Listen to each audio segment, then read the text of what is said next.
Colby, how are we? What's up? Very well. You've been enjoying the skiing? So far, so good. That's good. Do you want to give a quick introduction to yourself? Sure. And yeah, how you've enjoyed the last couple of days? It's been an awesome trip. Sad that it's the last day. Skiing was amazing the first handful of days.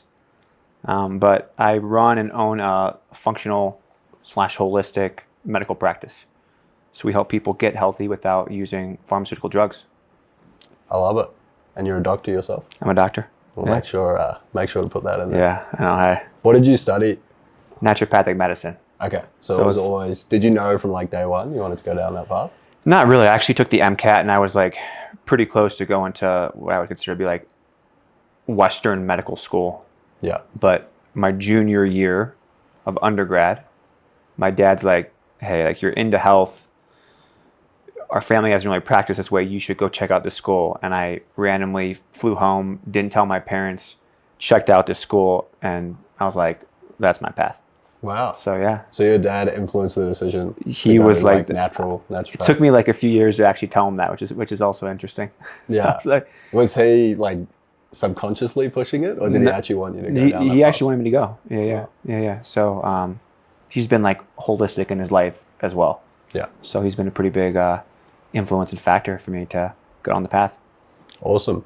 So first off, who do you help? Give me a bit of an overview of like the ideal avatar for your business. I would say who we help now versus who like I want to help isn't necessarily the same, but my ICP is someone between 30 to 45 that is male, we'll say, not 100%, but I would say mostly male. They are already into health or they're already on like their health path, but either they're confused or they don't understand why the effort they're putting into their health isn't actually correlating to the results that they're experiencing.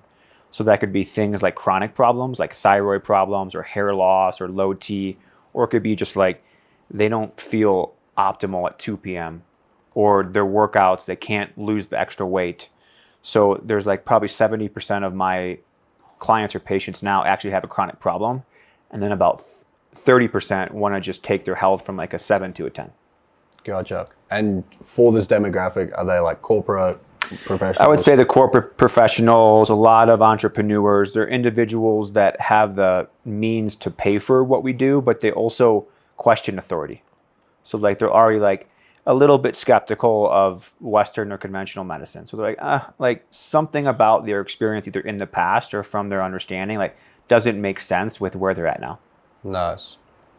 And with these people, have they had something gone wrong in terms of a treatment? Not necessarily. I would say probably not, but they haven't had the experience that they're looking for from their healthcare experience. Like they go and buy a Tesla. It's like the experience is amazing. They go to the gym and their experience is amazing. And then they go to their primary care and their experience is like, I was with the guy for 10 minutes and he told me to stop eating red meat. And I know that red meat makes me feel better. So they're like, this doesn't add up. Okay, so sort of questioning, that main authority part. Yeah. Cool. And then you mentioned that who you service now potentially isn't like who you want to service. Mm-hmm. Who would you ideally want to service? This person. Okay, this person. And Yeah. how does that differ to the person you're serving now? I would say I have a business partner and he tends to attract more females. And so currently I'm probably 50-50 females to males. And in my ideal world, I'd only work with males or at least like masculine females. Gotcha. So Okay, that makes sense. Because of the way you prescribe? yeah.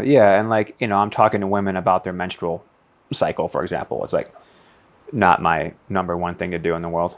Yeah, that makes sense. And with your business partner, do you split the clients 50-50 or does he handle the clients he brings in and you handle the clients you bring in? 50-50. Yeah, but it's whoever schedules a lead or whoever contacts us via Instagram, that's who you serve. Okay. So it's not like it's kind of random via one channel, but via online, it's not random. That makes sense because he has his own brand as well. Yeah, that makes sense. And how specifically do you help them? So in terms of like, if someone's coming in today, they want to sign up, what does it look like? Yep. We do longer tier health programs with everybody. That's between 4 to 12 months where we do testing up front. That's a comprehensive blood panel and a food intolerance evaluation.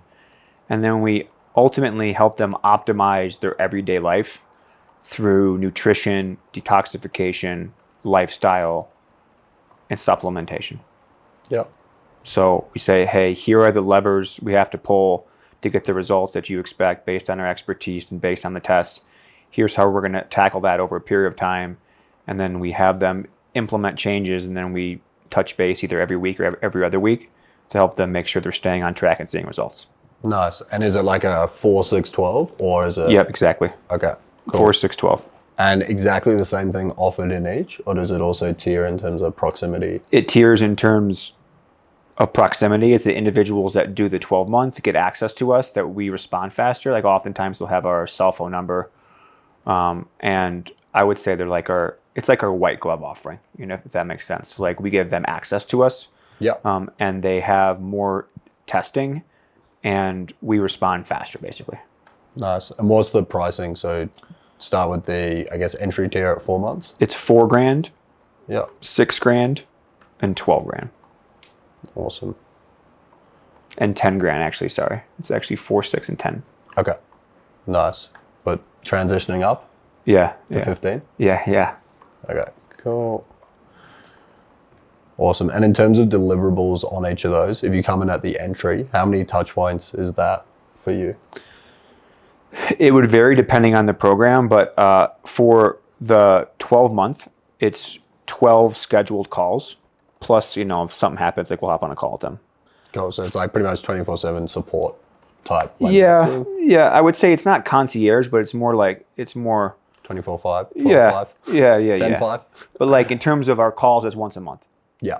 Gotcha. And then the others they're a little bit more frequent in the beginning, and then they space out to once a month. So I would say in the 4-month, it's probably, I have to look exactly. I think it's probably closer to 8 touch points. Yeah. And then the 6-month is probably closer to 15 touch points. Nice. Cool. Awesome. And in terms of clients today, how are they split over, do you know the division across 4, 6, and 12 months? I could look it up exactly, but it's probably, the 12-month is probably 20%. Yeah. The 6-month is probably 60%, and the 4-month is probably 20%. So we try to price the middle tier and the low tier close enough where most people close in the middle tier. In the middle. Because they're like, it's longer, it's just a little bit more expensive, so I'm just going to do that. Yeah. And then the people that close on the 12-month are the people that I really want to work with. They're like the high performers, the CEOs, the entrepreneurs. Like, money's not an option. I want speed.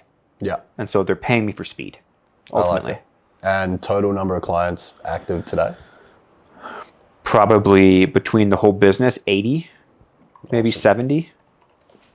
And but for myself, it's about half. So I'd say about like 35 to 40. Yeah. Cool. And average monthly revenue, if you were to take last 3 months into Yeah, it would be like 35 to 40K. Cool. 5, 7. Cool. Awesome. Okay. So you've got a business partner. So tell me a little bit about how you get your customers in terms of traffic currently. Yeah, it's kind of interesting what we have now. Because we had an in-person location, we still have a Google business page associated with our old practice. Yeah. So I would say 80% of our current clients, maybe 70%, are coming from our Google reviews / business page / SEO. It's hard to really know either of those because it's like our SEO leads them to look at Google, leads them to look at our reviews, and they schedule a call with us from our site. So that's just a simple book a call page that book a call, yeah, super simple funnel. They go to our website, they book a call, we chat with them, we sell them, and so that works extremely well. Yeah. Our close rate there is about 35% to 40%, and the show rate's about 80%. Awesome. So it's pretty high intent leads, I guess, if they're looking you up, finding you. Exactly, because they're like, I need help with my fill in the blank thyroid. Help heal my thyroid naturally. Yeah. Near me, and that ends up being us. Nice. And even though they're near you, they don't mind that it's fully online. It's never been a problem. That's awesome. yeah. I feel like that's a limiting belief for a lot of people, right? And Yeah. probably you had that prior to moving online. To going online. Because I think that transition, people like put one foot in the door for so long because Yeah. their existing clients often don't want to transition Yeah. or they don't know how to present it. Did you find that hard making that transition? No, because it was 2021. So the reason it all happened because during COVID, we were paying for an office space and people weren't coming into our office. Makes sense. So it's like, why the heck am I paying when my people that are in Chicago weren't coming into our office? Yeah. So we closed our practice and I moved. It's like the perfect sort of caveat to. Yeah, it was like, let's get out of our Awesome. lease. We got out of it. We closed everything, sold everything. We bounced. Nice. And then other side, 20% of your lead flow or 30% of your lead flow, is that Instagram? Instagram, yeah. Okay. And Yeah. how are they currently coming through? They're either scheduling a call on my business partner Stan page, which I had as well, but I took that down. We could talk about that. Or they're DMing us. Gotcha. Inbound deal. Nice. And because you collaborate a lot of your posts with your With business him, yeah. partner, right? Cool. Awesome. Okay, we'll get into those. Now, I just want to break down the lead flow from each of these. You've Okay. got the show rate and close rate. So let's just go to lead source now. Roughly how many number of leads would you be getting per month coming? I guess, do you see website visits? Yeah. Can you see that? Yeah. Do you know how many you'd get over a month? For leads scheduled or people that just go to our site? People that just come to the site on that book a call page. I'd have to look. A few hundred, Okay. I would say. Because like our impressions for our homepage, which the main thing is to book a call, is a few thousand. Yeah. Use book a call. And then how many book calls do you get through from the Google search? Probably about 30 to, I'd say probably about 30. Okay. And there was a 80% show rate on Yeah. those. Cool. So it's 24 showed. And then from those, a 35% Yeah. close rate. It's hard because I think I'm telling you my numbers from Instagram, and our numbers from Instagram are lower lead schedule, but the close rate's closer to it's like 85%. Wow. So I would say this is probably lower. It's actually probably 20%. So 20%. Yeah, on, on Google. Yeah. So roughly 5 clients closed. Yeah, through Google. 5. I would say at least 5 per month. And what's the average cash collected, like of the different plans that you have? Do you collect all of it up front or is it typically No, it's scheduled? 30%, 20 to 30% down depending on the program, Okay. and then the rest is billed on the first of the month throughout their program. 30% down. Try to Nice. collect some cash up front, and then And do you start with a paid in full and then offer the downsell, or is it like a set plan that you're like, cool, you put 20 to 30 down and then we pay off the rest? option B. Yeah. Have you ever tried getting people to pay up front for the whole amount? Yeah, they do. I think probably 10% do. Okay. Yeah. So we is push that her off at that. okay? Cool. So that's normally presented to Yeah. start. And then if they do that, they get 10% off if Okay. they pay in full. Nice. Cool. Average cash collected per client. I guess I can work off your. Yeah, I would say it's anywhere.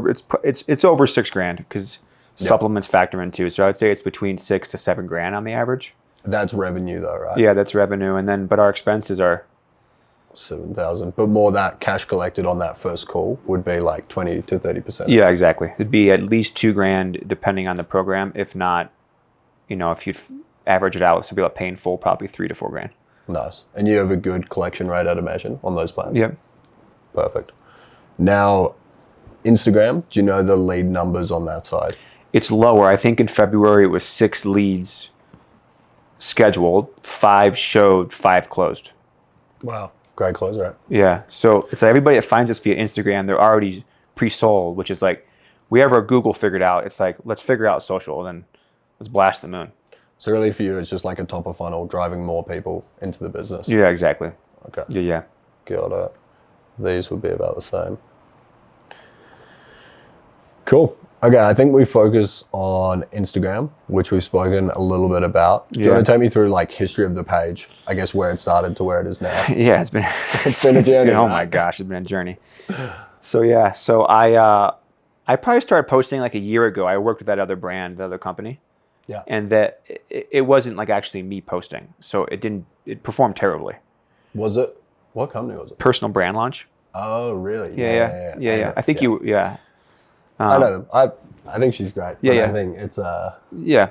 I think the hard thing, because I actually went through them just like out of interest. I think the hard thing is because they're not the like subject expert matter. Exactly. It's really hard to get good scripts. Right? Yep.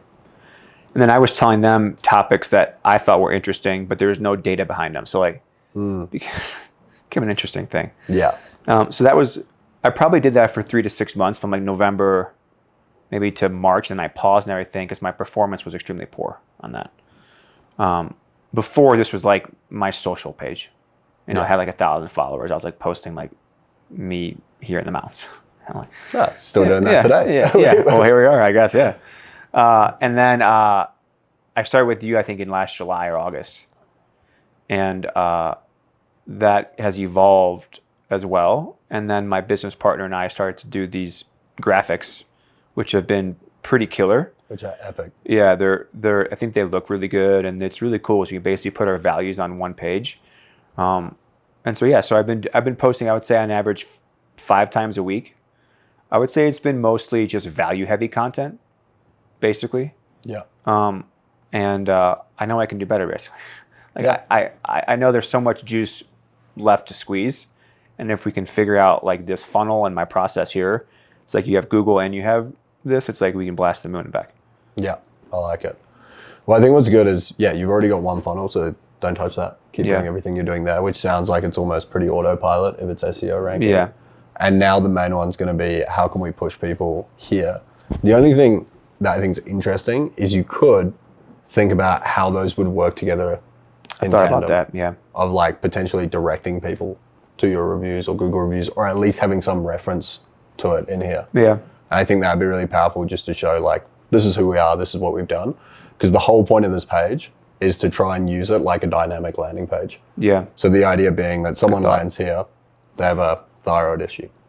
They can scroll down, they can engage in this post and see, okay, does this post like relate back to my thyroid? Is this actually helpful for me? And maybe it's not, but the good thing is you have like so much other content that they can almost self-shop and choose where they go. Yep. With the goal being that ultimately, once they've had enough and realized, okay, this person can help solve my problems and I do want to work with them, then they're hitting the message button. Yeah.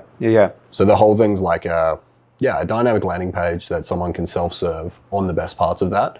And that's the thing of like a typical website or landing page. We're never going to be able to put the perfect copy in front of someone because we make so many assumptions of what their problems are coming in.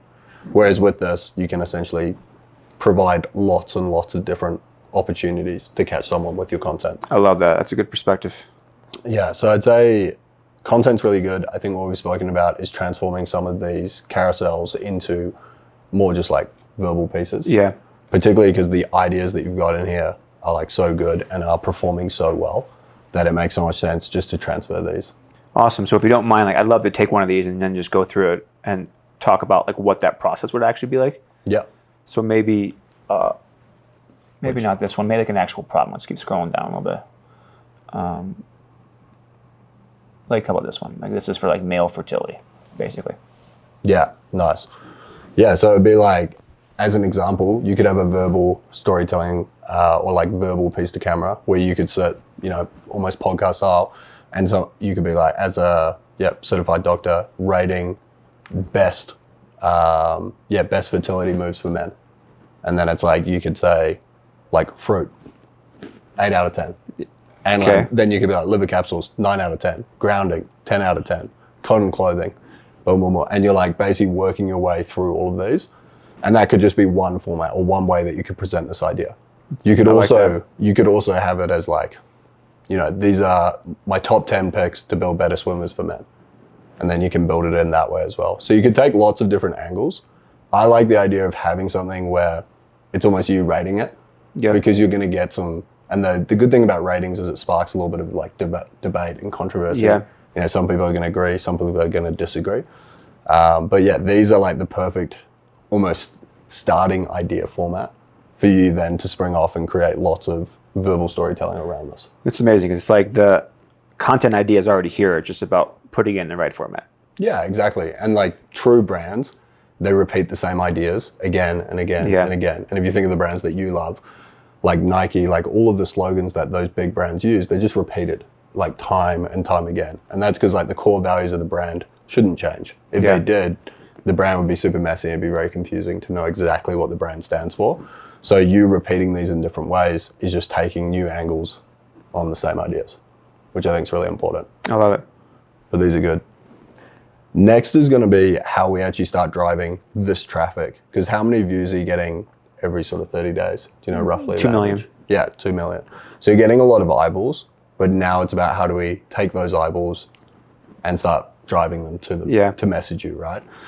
So this is almost like the pointy end of the funnel. And I sort of see everything down here, if you want to think of it as like top of funnel content, which people talk about a lot, is like that's working because top of funnel, you're getting 2 million people every 30 days to your page. Now it's about what's the middle of funnel content. And for me, that really sticks around your stories. Okay. So these go back to your warmest audience. What's your story strategy right now? Like, what does it look like? Before we spoke last month, it was pretty Pretty ad hoc? it was pretty like I'd post whatever, whenever. So there was no strategy. And now I'm trying to post once a day, Yeah. but it's still mostly value based, I would say. You don't think you use the term value. I think you use like documentation. Competence. Yeah. I think so. Like competence and connection is pretty much where all the content split. For connection, that's where it's like personality or documentation. Yeah. So I'm doing basically just that. Yeah. So I haven't done testimonials. I haven't done like, here's actually what we do. I haven't done like, here's how I'll help you solve your problem. I don't really know why, honestly, but it's like, I haven't actually done that, Yeah. which makes sense that my lead flow through this channel is subpar. Yeah. I think the only things I see that are missing right now, beyond the stories, which we'll jump into, would also be like testimonials and social proof down here. Okay. I think I have that here, but I can pin here? it, go up top. Okay. Yeah. I would have that as a post as well. Yeah. I haven't done any posts. So like I have a whole bunch of, Yeah. These are awesome. yeah. So like if you have perfect.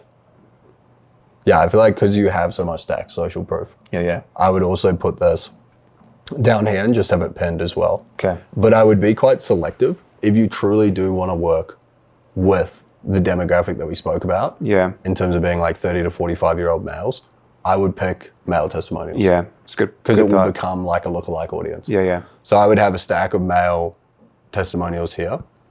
I'd also probably put in here, achieve optimal health with no extreme diets or protocols. I would probably have something around males. Like I help high performing males achieve optimal health with no extreme diets or protocols. Okay. I think that like holds.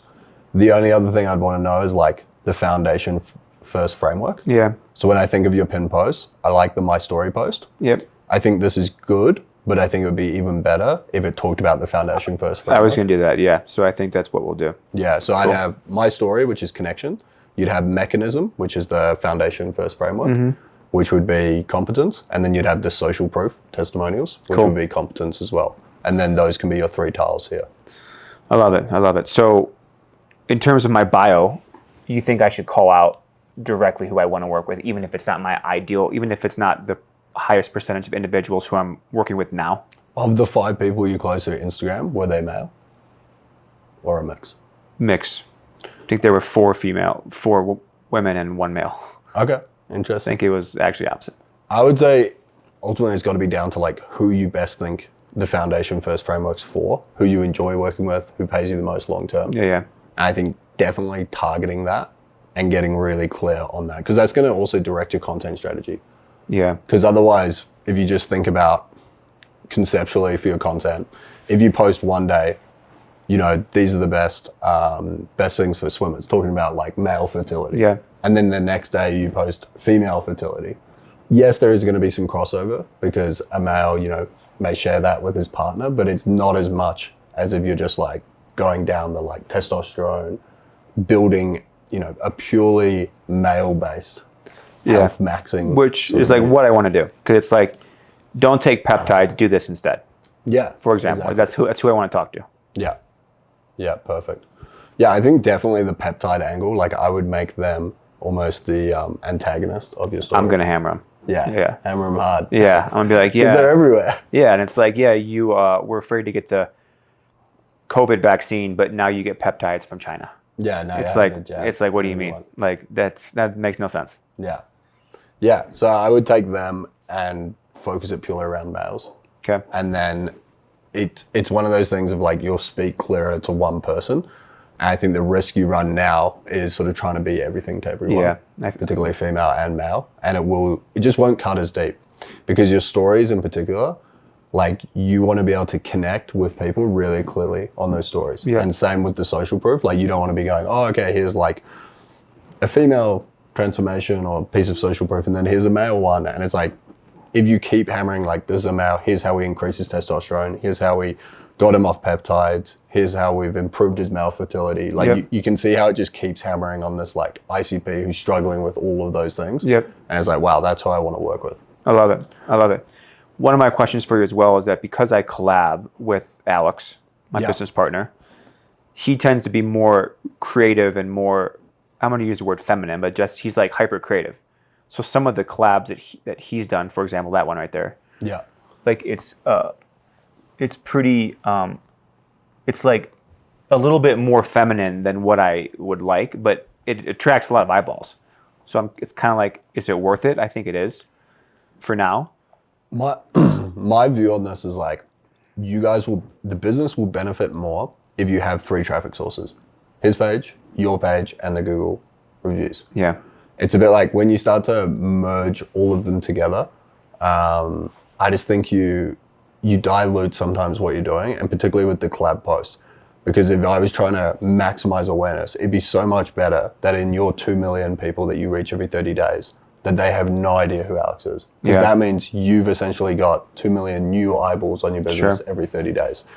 So I think it's good maybe to start, but then I'd almost be like, unless there was, as an example, unless Alex was a female and you had like 2 sides to the business and you wanted all your female followers to know that you actually have like a female practitioner Yeah. and there's someone who can deal specifically with those problems, unless it was that, then I would say you'd benefit both separating the strategy.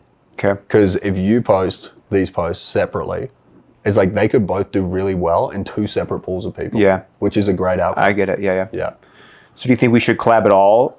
Probably Some of this- not. Yeah. No. I'm thinking about that now too. I think for me, the benefit of having separate accounts is that you can reach separate people. Okay. Collaborating together for me would only be if there was like a real joint force moment where you're like, okay, I really need to tell my followers that Alex exists, and Yeah. he really needs to tell his followers that you exist. Yeah. Yeah. And it's like you probably don't need to do that, and you'd actually benefit if you're not collabing all the time. Cast a wire net. Yeah, exactly. Like I'd rather these show up in the feed twice, like once from you and then once from him, Gotcha. and then it's like great, like someone may have missed it the first time, Yeah, yeah. and then Alex catches them and vice versa, Yeah. Yeah. which I think is a better outcome for the business as well. Okay. I love it. So you think we could even post similar ones, not all the time, but like Yeah. some of the same ones, just we can each 100%. post them? Okay. There's a Cool. big enough world out there that I think people won't see both of them, and if they do, it's fine. It's connected, right? Yeah. Okay. Cool. And I think that's I like a- that strategy better. Yeah, and I think hopefully you can break the news in a good way. Yeah. Like hopefully it doesn't feel like a breakup, but I think it's Yeah. a better strategy as well for you guys to grow. Because Yeah. I often find on collab posts, it's actually harder sometimes for them to do really well. Yeah. I find the same thing. Yeah. Yeah. Like we've collabed with some pretty big brands, and it's interesting. Those, me. Yeah, it's something with the way Instagram sends it out. I think it tries to be really clever and like half the reach on each of the account to like bring it together Yeah. and get a good mix. And sometimes that just dilutes it Yeah. massively. Cool. So from here, let's speak about the funnel. And I think really simply, like Instagram, as we said, this is the landing page and the stories are just trying to drive traffic to the DMs. I think one of the biggest ones that I look at, so short form content would be across competence and connection. Yeah. So competence, for me, these are perfect examples of competence style content. Anything where you're educating or solving a specific problem, Sure. which I think you do really well. And then the connection-based content we've spoken about, ultimately in a saturated market, which we all operate in, just being good alone isn't enough to get people over the line. So they also need to connect with you on values. Okay. So I think something, you don't necessarily have to put them in the content all the time, but I think showing more of like the family man Yeah. that you are, Yeah. I think that's really important because there's going to be a lot of dads that you work with. Right? Yep. Yeah. And just inherently, someone who's trying to fix their health if they're a dad, they are way more likely to work with you than with me. Because Sure. they're just like, Alfie doesn't understand my problems, he's not a dad. Yeah. Which is completely understandable. So even talking about, and that's one of the things I'd want to see on the stories when I think of documentation and being that like connection style content, even documenting what it was like, or at least what it's like being a dad early days, because there's a lot of new insight. A lot of ups and downs. Yeah, a lot of up and down. So I think this is good because you've got a lawyer partner in here. Like these are perfect for connection style content. Yeah. I think that's really important to be like, what are the core values that I want to make this about? And even the Christian point as well. Yeah. I think you'll your talk about faith, that more. Yeah, I think talking on faith and being a good steward of your body. And I've seen that work really, really well of like connecting the stewardship that people have and the guidance that they have at a church, and people lack that level of guidance outside of that. And often the two places they find guidance is at work and at church, and then they really struggle in the gym because they don't have that same like pillar of guidance. Yeah. And someone perspective. essentially telling them what to do. Yeah. And I really like that whole concept of like to be a good steward in life is to be a good steward of your health Body, as well. yeah. Yeah. So these are going to be your connection piece of content, and they're exactly the same when we think about the story side. So for me, in terms of your story process, I basically split this up into 40% of your content. So I just rotate between connection, competence, call to action. So I just rotate that Okay. going around in threes. So a good portion of it will be connection content. And in connection, we're either showing like real authentic sides, could be scaling a business, could be looking after your own health, could be running a family, Yep. could be going to church, sharing lifestyle content. So again, it's like travel, balance, routine. So even making the effort obviously to be here Yeah. and like why that's important for you. And I'd always try and connect it to a deeper why, because that's like the values. Because on the surface, it's like, oh, you went skiing Went with skiing, the boys. yeah, sweet. It's like, that's like, on the surface, it's went skiing for boys. But like below that, it's like you are smelling at a point where it's like you're willing to smell the roses and like pop your head up for air. It's not just about like work hard and then the reward for that's more and Yeah. more hard Yeah, work. It's about like enjoying those small moments. And then also skiing as itself, like what is being outdoors in the mountain, being able to move your body, like all of those things tie back to your values. And sometimes it's just thinking a little bit deeper of like, what does this mean and what would I want to share with that ideal audience as Yep. well? I think I don't do a very good job of that. I think I'm pretty superficial.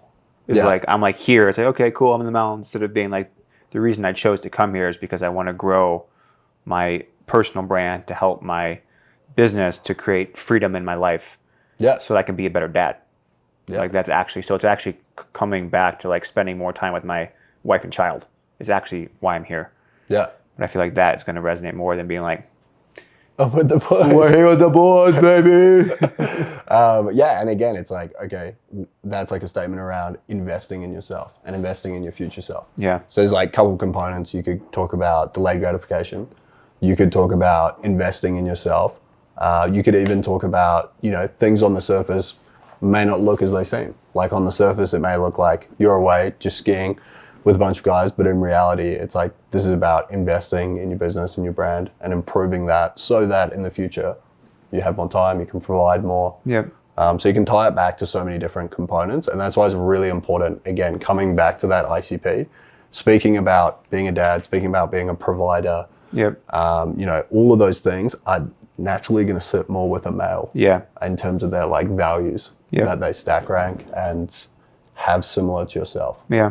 I think that's why it's really important. Our ICP nearly always, particularly when we're building a personal brand, becomes the person that either we are or that we used to be. Yeah, totally. So it's like I either see it as someone we were before the transformation happened, where we started to take control, there was like an inflection point, or they've essentially hit the fork in the road and they've gone left and you've gone right. Yep. So it's like they're actually maybe similar age or nearing that age, but their health has considerably deteriorated Yep. over that time because they have sacrificed that to try and get ahead or whatever it is.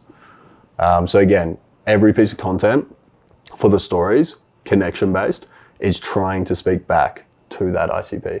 I love it. So what I'd recommend doing is like sitting down at the start of the week, and I think being like, okay, I know I've got connection, competence, call to action, and I'm gonna do that twice, and then I'll have another connection this week. And I would just get really clear on like some of these. So you may just be like, okay, on Tuesday, I want to share lifestyle. And then it's like, brilliant. On the Friday, I want to be honest about like stress and doubt or what's hard. Yeah. And trying to surface these as just general topics for each day. Okay. So something I'll get you to use. So like every Friday you're posting about the same competence or connection post, or that will vary depending on the day? So it will, as an example, you'd like start, let's just say we started on Monday. You'd add in here and then be like, cool, this is going to be like let's start with competence. Yeah. Actually, we'll start with connection because we've spoken about. So like connection, and then I'll break these down for you. Be like, you may go on this day, this is the plan. I'm gonna speak about like a real authentic side of scaling a business, like a win or a loss. Sure. And you may go, okay, the topic today is going to be like the fear you had when you closed the in-person practice. Yeah. Or how about like my health, or the success of our practice is a direct reflection of my own self or health. Yeah. Reflection of business. Yeah, perfect. It's just a mirror back at myself, basically. Yeah. So I reckon what would be perfect for you to do is take each one of these as almost like ideas, like places where you can generate ideas. And then I would put a quick list so that you have them. So like, I feel like if I said, okay, what are like some real authentic sides of scaling the business that you don't talk about? Like can be wins or losses. Yeah. You'd probably have like a whole list that Totally. you can go through, Yeah. even working with a partner, Yeah. right? Business partner. Sure. It's basically like you're married. Yeah, exactly. Who would have thought? Yeah, and that's like a perfect example of that piece of content. Sort of feels weird to share because you're like, this is so unrelated to like health. I'm talking about how it's like I'm married to my best friend because we work together. But there's 100% an entrepreneur out there who is experiencing exactly the same thing. Like we shared and connected on that thing because I worked with Jake with Pure Body. And we can both connect on that and be like, oh yeah, I understand you. I know exactly how that feels. Yeah. And it's like, as we start to add those up, that's what's going to make someone buy from you versus Anybody else. Yeah. Because there's lots of people who are competent. And I think what you'll find naturally is because you have the credentials, because you've done the time, people will know that you can solve their problem. And the next question is like, do they like you? And do they want to work with you? Sure. People want to pay people that they like and trust. Yeah. Ultimately, that's like what it comes down to. Yeah. So I think what would be really useful is I can break these down for you. So I'll take like each one of these and we can build out a bit of a list. Cool. So as an example here, we've got a bunch. I think the business partner one's really good. Yeah. And then each day I would just plan out and pull these across. Cool. So you can have each one. So just to be clear, you go connection, competence, CTA, connection, competence, CTA. CTA, So yeah. it's basically like a 3-day bang, bang, bang, and then okay. And just roll them through. Okay, cool. Yeah. And then Now I get it. the other side with competence. So this is going to be like client wins, Like with screenshots. Testimonials, and Yeah. reviews, and everything. Exactly. And then I also like with the health component is like it can be competence in your own life as well. Like Okay. if you hit a milestone, if you hit something that you're really proud of, like again, you're demonstrating how you solve a problem, even if it's for yourself.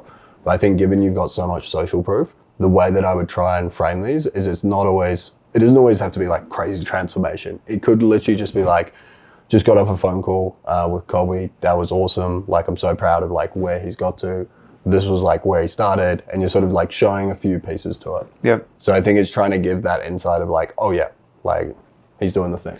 Yeah. So the competence could also be in terms of the process as well. Yeah, 100%. Okay. Yeah, you may even talk about the foundation first framework. Yeah. I could rip on peptides basically. Yeah, yeah. And that's the great thing. Like even what I love about content once it all comes together is like as you're starting to see a carousel can become a reel, it's like a carousel can become a story. Gotcha. And a story can become a carousel. Gotcha. So as an example, if you put up a piece on this reflection of business and your health, and like lots of people are liking it and like engaging with that story, it's like turn that into a reel. Okay. So it's like use these as feedback loops to see what's performing with your audience. I love it. Yeah, and I keep stories pretty simple. For me, like stories, the easiest one to do is like have them as stills. Yeah, I see yours, yeah. Yeah, you don't need to like talk, or I often don't talk because a lot of people scroll through stories without sound. Okay. So I would just go like simple text on screen. Don't make it too overwhelming. And yeah, just give like air your thoughts and Cool. context. I love it. And you can almost see this as like a testing ground of like, you may talk about peptides and that may get a lot of people engaged. Sure. And then that helps later down the line be like, oh, okay, lots of people are really engaging on peptides. Maybe there's something I could do to like further their education. And that may be a reel, or it may even Be turn like a into Substack article. yeah, a Substack article, Yeah. something where, you know, it could even be a lead magnet Yeah. at some point. And then the last one's call to actions. These ones are just really simple. I like to stack the social proof and the call to action. Okay. So I like to go really specific problem. So if you've helped someone solve something specific that you know is going to be relevant for your audience. Okay. So that could be like a breakthrough. You know, maybe they've tried all of these modern medicine. You know, they've tried this doctor. They went to like 4 doctors beforehand. And then it was just this simple like change of habits, environment, breakdown of what they're doing. And you guide them through how you got that transformation and change. And it's like, if you're dealing with this, or if you're sick of seeing this many doctors about the same problem, then DM me, Heal, Okay. to work one-on-one. Okay. And then do you have a response? Do you have your mini chat automation directly set up if they DM you? I think depending on volume. So for me, it's like, if you're not getting a massive amount of responses, you're far better to not move to automation. Okay. Because like for me, yes, you can sort of automate it, but my only worry is that you automate it, they reply, and then there's like a big gap. Yeah. So whenever I do a call to action, I think what a lot of people maybe make the mistake on is they go like, oh, okay, there's 2 call to actions in a week. They're just like set in the calendar. I've got to do them no matter what. It's like, one, only do a call to action when you want to drive lead flow, and then be ready for the responses as well. Yeah. So it's like, if you put it up, you should have some time allocated to be like, okay, I'm going to nurture these people through. Because the best result would be you put a call to action up, someone sees it, replies, you send back a couple of voice notes, you know, struggle, goal, what are they working with? Let's jump on a call. Yeah. And that all happens in the space of like an hour Yeah. or less. Yeah. Okay. Because from someone saying, yes, that's me, I need help, we want to try and get onto a phone call Yeah, as fast as we can. possible. Yep. And what I often see happen is people get busy, they have busy lives, and they go, cool, story done, back into like some other piece of work. Someone replies, they don't reply until like 9 p.m. at night. Yeah. Then they go to bed. Then it's like 12, and all of a sudden there's like a 12-hour gap Yeah. between every message. Yeah. I've noticed that myself. Then the emotional engagement, which is why they replied in the first place, is gone. And then it's like Yeah. the close percentage is basically non-existent. How are sort of DMs? Do you know roughly how many conversations you'd be getting Per day, per day? a few, maybe a few. Yeah. Are they like qualified? Do you see them and you're like, these people could be on ICB? Yeah, a few. How do the convos go? I feel like I'm getting better at it. Yeah. I'm trying to respond right away. That's what I learned. So that's kind of why I said that. Because like, if I don't respond right away, it's almost like it didn't happen. Yeah. So I'm trying to respond as fast as I can. It's okay. I wouldn't say it's good. Okay. Yeah. So where does it sort of break down? Do you go like, do you open with struggle or goal? I'm asking them questions to see what's going on, and then I ask them questions to see where they're qualified per se. I'm checking out their page and make sure that I think they're qualified from their page. Yeah. And then it's mostly the step of actually getting on a call, I would say, is the biggest hang up. What's your, like, how do you lead to get on a I call? send them a landing page to schedule a call, which maybe that's the problem. I Yeah. schedule like a link. I would say if you can, I would go first, I go, what's the best number to get you on? So then like worst case, they've given you your number, so you Yeah. can always call them. Yeah. And then the second thing is I try and good. send a Calendly. I think a Calendly link, it's almost a little bit more familiar and Yeah. people like than a landing page, where I think sometimes it loses people and it feels a bit too much like a sales process. Okay. So I think if you can be like, here's Calendly, let me know if you find a time. And then if they don't book in, you can pretty much call them. Call them and say, just be hey, like, yeah. hey, just checking in, like, did you find a time? Okay. Yeah. Cool. So I think putting the asking for a phone number first will Okay. definitely help. Good. Based on my views, and if I follow this process, what's like, I don't know if this is a fair question, but like, what are some standards I can potentially like see if I'm at? Yeah. Like, what would you say in terms of how many book calls or like how many people are messaging me? What's a low ball part of that so I can make sure that I'm on track Yeah. with some of that? I'd say at where you're at now, I would have the goal of like 120 inbound leads minimum per month. per month. Yeah, which is like 4 a day. Yeah. Which actually isn't that many. And it's like It's crazy. I feel like Yeah. that's a crazy number. That's great. yeah, I would say like that's on the low end. Yeah, yeah. Yeah. I think done correctly, you should be getting from those 2 million people who are engaging, like, and seeing the profile and then seeing the stories. Like, ideally, you'd at least be getting 4 to 6 conversations per day. Okay.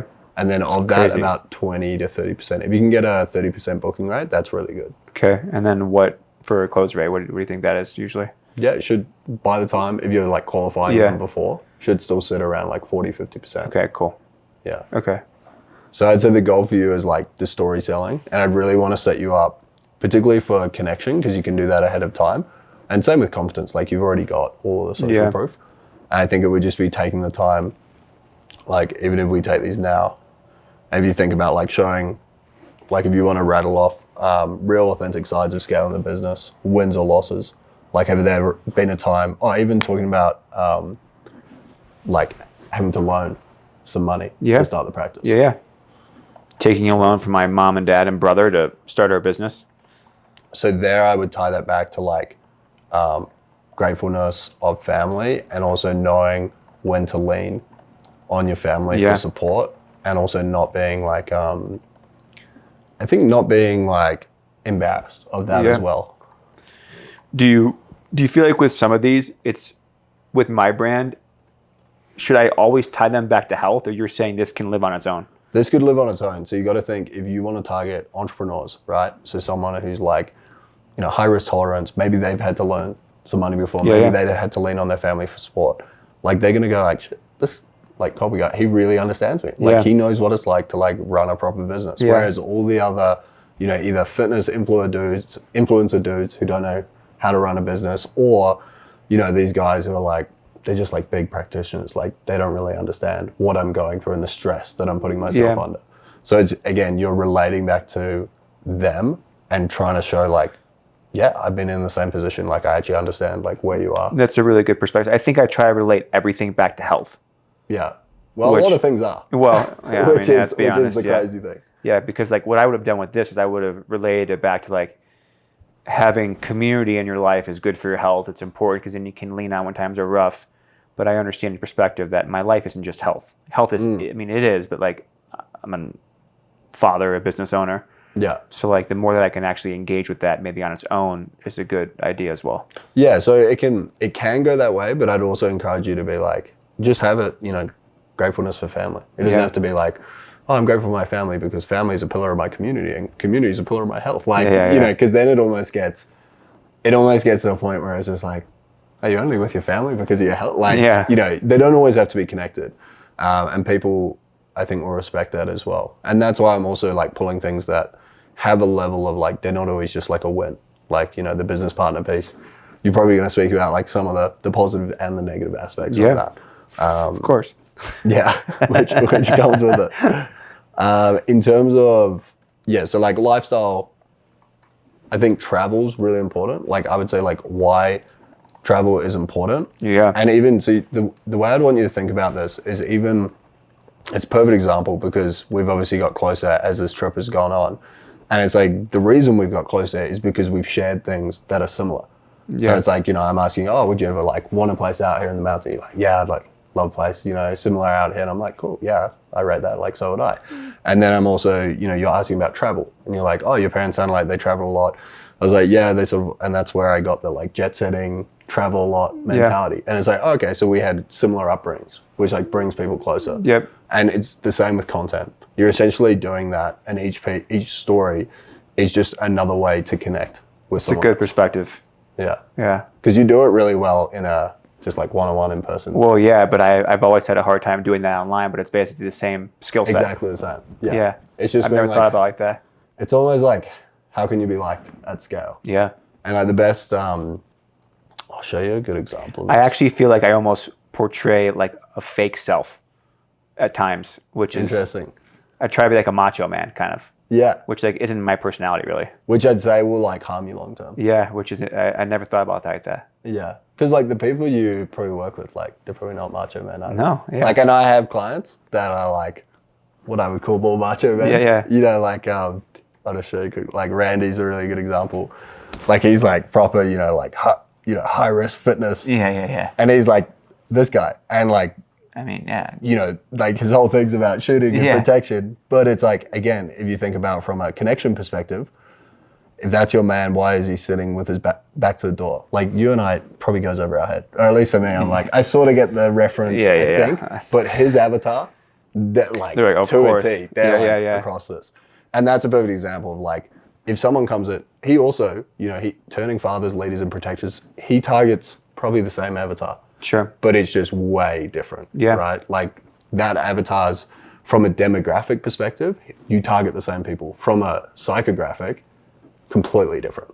Yep. Because like the things that they value, your people probably don't value guns. No. And yeah. like, yeah. I mean, maybe, but like they go like hunt their own elk. yeah, they're eat. not. Yeah. They're not with like firearms and rifles. Yeah. And that being a big thing, and they probably don't have tattoos. Yeah. Like there's all of these small things that have actually led to you having a very like similar lookalike audience, and that's what ends up happening, particularly when you build online. It's a little bit different and skewed, which is probably why it's hard to separate, at least in the beginning, when you've gone from an in-person practice to this. Yeah. Because the in-person practice has a geographical restriction to it. Yes. So there is an element of like, well, I'm in the neighborhood, therefore I have less choices. But when people move online, they have like unlimited choices. Yep.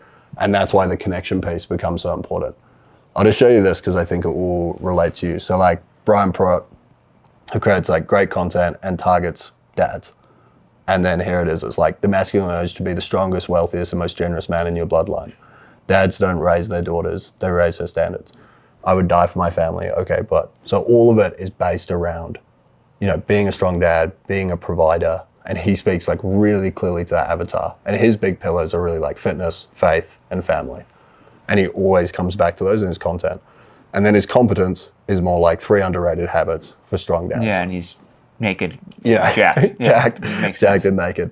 But it's you can see the like connection. And the best Yeah, example it's I can great. give is like Hormozi, right? Who's like the king of value content. Yeah. He still takes time out of his day I've noticed that. to tell you about, this is the power of a supporting partner. Yeah. Or, talking about how his mum struggled growing up, so I was raised by my dad. Yep. It's like, if he's doing that, he's realized that connection-based content where you can actually put yourself in a position where someone goes, I've got shared values. And I think something he's had to do is soften his personality because of who he is. Yeah. Because he's pretty much like a psychopath. Yeah. Like, I look at Hormozi and I'm like, I do not want your life. Like, I love what you've created and I think you're amazing, but I do not love your life. Totally. And I think that's where he's starting to realize, like, okay, I should probably talk about my relationship with Leela. I should talk about like my upbringing growing up. And that's the like coloring in and humanization of brands. And we've seen that at scale, even with like Bill Gates. Yeah. I don't know if you remember, he was like a bit of a villain Yeah. at a point in time. Yeah. I Or think like he still is. Yeah. I mean, he is, but then the like Bill and Gates, like, Yeah. the foundation. The foundation, which And, or you look at Zuckerberg's, I think a really good example. he's done a great job. And the PR team is amazing. Yeah. And the way they've done that, it's like he does Brazilian Jiu-Jitsu. Yeah, exactly. And he's like this cool guy. Kind of He's becomes like masculine now. yeah. And he's sort of like quirky and cool. And you're like, oh, I actually sort of like this. And he's surrounded by some people. So it's Yeah. like, again, trying to build connection into your brand, I think is going to be really important. And typically what I find is people who have high IQ will over-index in competence. And then people with really high EQ will over-index in connection. And it's just bridging the two. Okay. I don't know where you sit. You're a bit I'm above. I'm kind of right in the middle. Yeah, you are right in the middle. Yeah, but I think probably my EQ is probably what I lean on the most in my life. So I do connection more. Yeah. Yeah, which is But then I think you have the established competence. And I think maybe when you go online, maybe what's become default is like, oh, I need to establish myself as a doctor. That's kind of And, what's like, happened. Position myself. And I'd almost say like, you do, but you want to be like the cool doc. Yeah, And that's exactly. like a bit of interesting positioning to yeah. change. It's almost like it's like I roll up to my calls in like a branded hoodie. Yeah. I'm like like totally different than your experience going to your primary care. Yeah. Yeah. And people will get the competent side just from like the red light blockers and Yeah. all the stuff we talked about in terms of those like small visual heuristics that make you who you are. Yep. But then the connection side is what I definitely angle in the content. Okay. So I understand this. So in terms of just like boots on the ground, for me, where I'm at now, I mean, I thought potentially doing a competence and connection post on my Instagram every day is doable. Yeah. So That's 2 a day, awesome. If we can go from 5 posts a week to 2 a day. I can do that. That's awesome. And then doing 1 story post a day, right? Yeah. That's what you do? Yeah. Okay. How about adding my old stand page to my bio? Do you think that's potentially? My big thing with the stand page is like, if you're going to put any link in your bio, just make it minimal friction for them to book in. Okay. So I would actually just have your Calendly, or I would have like whatever your booking page is. Okay. Make it as direct as possible. I know you have some other stuff there, but the second you have multiple links and multiple different directions People to get send lost. traffic, people get lost. Okay. And just by rule of numbers, if people feel overwhelmed and confused, they'll click off because we're just simple humans. So it's like a tunnel, like a funnel. Send them just straight to where you want them. Okay. So if that's Calendly, I would put the link in there. Right there. I would potentially, if you're getting a low booking rate from there, try and emphasize what they're going to get on that call. Okay. So like you may have, I have like a VSL. I have like a quick VSL and like a. yeah, could be a VSL, or you could emphasize, what you do on that first call. Could be like an audit strategy. Okay. Yeah. What You're the going to get a breakdown. roadmap of your health about at least where you're at now, so you can take action steps right away. Perfect. I assume in the VSL you have something along the lines of that. Yeah. Yeah. I have like a pre-call VSL and like a post-call VSL. Yeah. Or sorry, like a pre-booking VSL and a post-booking. Yeah. So I had to kind of get them hyped up, testimonials in the beginning, and they book, and then it's like a longer one that actually explains our process. Yeah. So it's kind of, I don't know if you think that's the right move, but No, it's good. Yeah, I think having that's fine. If you've got like a clear booking page that you can send people to. yeah, we do. Yeah, I think that's good. And then I would just monitor how many people are booking in per month. The other side is, so that's going to be inbound from your stories. The other side is outbounding to warm new followers audience that come in. Okay. Yeah. Okay. Do you think, I was going to start this once I get home, you think I should DM every person that follows me Yes, if they're qualified. if they're qualified? If they're qualified. Can you Yeah. do that on ManyChat? Can you? You can't anymore.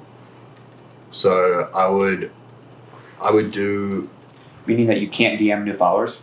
You can DM new followers, but you can't automate it. Yeah. So I would do I it. didn't know that. I thought you could. You used to be able to, but they blocked it because Oh, I think it interesting. was just like spamming out so many messages. Yeah. What I would do is I would do the first 100 yourself, and I would build like a checklist of like, okay, I'm going to test this opener, and you may say like, hey, thanks so much for the follow, like wondering what piece of content resonated, Okay. and I would start from that. Even better if you can see which piece of content they followed from, which you normally can. Yeah. And I would try and, if it was the test or the fertility for male, be like, Yeah. are you like trying to have baby shit? Yeah. Like really open with something that's like direct and relevant to that piece of content. Sure. I would do 100, and I would be very strict on like actually measuring the success of the 100 that you do. Okay. And then I would build a checklist of what made it successful, and then delegate it to a VA. Okay. But the key is like build it, do it yourself, and have a successful result. Build a checklist that you can actually follow to get that same result. Yeah. And then bring them on. Yeah. Yeah. I get that. Awesome. Okay, so actionable steps for you. I mean, increasing posting frequency is going to be great. Yeah. So I could say going from 5 posts to 14 over a week. Yeah. The key things you need to do there is I would sit down and be like, what are all my connection posts? What are all my competence? Okay. So I think that's going to be like number one is actually planning out. With your connection posts, you're going to have a good opportunity to do those more visually, like, Okay. written and visual, Yeah. where it's just over B-roll. So for me, those are ones that you can create more from an editing and from your camera roll. Yeah. The competence posts are going to be more explaining those like specific topics. Okay.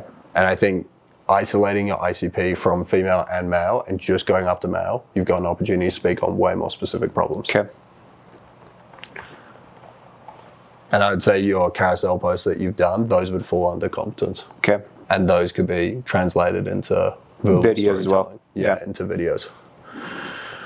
Cool. Connection-wise, again, I would use a similar process as these to extract your different Gotcha. connection style content For stories or for posts or for both? for both, because Okay. you can really translate between both of them. Yeah. Okay. So story posts, again, I would plan these out. So plan ahead of time and have 7 ready. And you do just one a day, right? Just one a day, yeah. Except for your CTA, you might do a few, and then you might have a CTA. Correct. And then maybe sometimes, like if I'm like, oh, I'm just going to document my day, then maybe Yeah. like a breakfast, lunch, and dinner type Okay. thing. And I may show a few different components. Okay. Cool. That all seems really doable, honestly. Like, I'm not too far from that. Yeah. So, And then biggest one is going to be with the DM. It's going to be outbound to new followers. And I would say do 100 conversations. And with your 100 conversations, I would track everything. what would you track exactly? I'll show you. So I would use this KPI sheet. And this is, as an example, March. I think you sent me that actually. Yeah. So you have, you send 10 conversations, and then how many booking links do you get and how many book calls. So you're just doing the yellow here. Okay. And I would just be very vigilant on this because you need the data at the end to then set the KPIs for Okay. whoever you're going to delegate this to. And I'd almost see like, I think DMs often get put in this like low leverage box. But the way I would try and make you think about DMs is it's essentially like people they're like standing in line outside your practice Yeah. in a way. And it's like going out the practice. And although it may seem unscalable, it's like going to each and individual and be like, hey, how are you going? Like, what are you struggling with? Yeah. And it's like, that's actually probably quite a high leverage task. I would do that every single day. Yeah, Be a particularly millionaire. if they're not standing outside your practice just by like chance because they're waiting for the bus. It's like they're actually standing out there because they've seen your practice and they've seen who you are and they're interested enough to stand outside. Yep. So it's like they've shown like the smallest level of intent, but I think following actually does show more intent than people give because I think it's harder and harder to get followed. Like if you think about how much content you watch and how many people you follow off the back of that, you probably watch 100 plus reels a day. Yeah. And you probably follow one Yeah, person maybe. off that, maybe, Yeah, yeah. right? If it's really good Yeah. and you really connect to it and you're like, I actually want to see more of this. Yep. So I think when you start to like rationalize it there and be like, probably over a year, I maybe follow like 100, 200 people, if Yeah. that. It's like, Yeah, maybe. that's like, It's pretty tiny numbers. yeah, it's actually quite a small number. Yeah, yeah. So go through and fill this out. And then what I'd want you to do is create a checklist of everything you did to be successful. I would then, So this would say like DMing them, following up. correct. So it'd be like, I DM'd using this outbound Okay. and I did it within this amount of time from when they followed. And before I even sent the DM, I went and looked and saw Scope the profile. scoped the profile, saw what page they engaged with, Yeah. and I customized a DM around that Okay. that page or that person. And then, yeah, the follow-up, the sequence that took them through to get them onto a call. And then I would follow the checklist that you've created for yourself. Make sure it works. Make and sure then it once we have the KPIs and the checklist, then go hire somebody. Correct. Yeah. Okay, So, I like that. so what I'd encourage you to do, because otherwise you'll hire someone and they'll do a bad job, is like 100 conversations, track everything in your KPI, do a checklist of everything you did to be successful. And this hopefully over 100 conversations, you're like iterating the process and being like, okay, Yep. this opening worked, this didn't work, this got people onto a booking call. Then on that checklist, once you have the checklist, I would do 100 conversations again with the checklist. Okay. Just to make sure that there's no like tweaks or changes. Yep. And then hire a VA, which is going to be like cheap, like $5 an hour. Yeah. And I would set them with the task, give them the checklist, show them step by step through the checklist, and then role play with them and get them to follow the checklist. Okay. That's what I do. Like every hire now is like do it myself, checklist, show someone through it, and then I get them to screen share and go through it with me. Okay. In this case, I would just role play because it's like DMs. Yeah. Love it. Yeah. Role Okay. play, DMs. And then also you can KPI them from checklist. So you can set the KPIs on basically the success of this. So I would have it on number of outbound conversations per day. I would have number of booking links sent and then number of book calls Okay. and try and KPI them. It's all to that. doable. Anything I should be able to get four, if I do it right, 4 book calls is a good number. Yeah, minimum. Yeah. Like Oh yeah, that's rock and roll, baby. I'd say so. And I think with the outbound, it's like, again, it's better that you personalize the conversation and go through and be like, okay, this person's qualified. I really want to speak to this person. Yeah. Okay. Yeah. Okay, cool. Cool. Few action steps for you. Let's rock and roll. Yeah, I'm excited. Definitely with the content jump, like going from 5 to 14, it's very doable, but it's going to take more planning. Yeah. What I'm going to give you as well is I want to give you this to plan into so you can plan out your calendar for the whole month. So in here, there's like content strategy that you can put in. So you could be like, okay, on this day, I'm going to put in I think I already used that one. a I think competence. I have it. Is it a new one you guys have? I think I used No, if you've got it, that's good. Yeah. Yeah. But as long as you can plan out, and then I'd probably suggest you block film. Yeah, I'm going to have to block them. Else I won't do. Yeah. I've already learned that about myself. Yeah. It's like the last thing I want to do. So it's like, That's fair. I would just put the time in the calendar, and then Yeah. once it's in the calendar, at least you'll do it. Yeah. Last question for you. How about webinars? I was going to launch, my business partner and I were going to launch webinars once a month on specific topics, run some short form content around the topic, take the top best performing content, have an ad to it, and Yeah. then run ads for 2 or 3 weeks to get booked for the webinar, and then just run a webinar. Yeah, I like it. It's another funnel. So the only thing I'd be conscious of is like not diluting focus too Yeah. much. I would run webinars, and I'm a big fan of them. When you have a webinar, the way that I would want you to structure it is like your call to actions for that week on your story would go towards that webinar, Okay. probably 2 weeks out. Okay. You'd push traffic towards that. Okay. And that's a great thing as well when you're doing these outbound DMs. If you know you have a webinar coming up and this person's struggling with that, instead of trying to push them to a call, just be like, come to the webinar. Cool. So it's like you almost go for a softer long-term sell Yeah. and drive traffic to that webinar. Cool. But yeah, they are good. I would probably dial in the DMs and make sure that you can nail this Take like outbound a month or inbound, two and do this, and then maybe in May and then start add up. the webinars Okay. on top. I feel like if we can do Google, Instagram, and the webinars, Yeah. we can blast. Do you have a big mailing list from? Yeah, we got like 3,000. Yeah. Yeah, 3,000, I 4,000. definitely hit them for the webinar as Yeah, well. yeah. But we have an open rate of like 70% or something. Wow. Do you have numbers in your mailing list? Meaning, Like phone numbers? oh no, Okay. some, but I would say not all of them. Yeah. If you can collect numbers, like that's Yeah. I also feel like where you everything's told me that a few times. Yeah. You just find it's such a better success rate. Well, it's just like if you can call someone and get them on a phone, you're Yeah. way more likely to close them. Yeah. Yeah. Yeah. That's good. Cool. Awesome. Success. Awesome. I'm excited. Thanks, brother. Pleasure.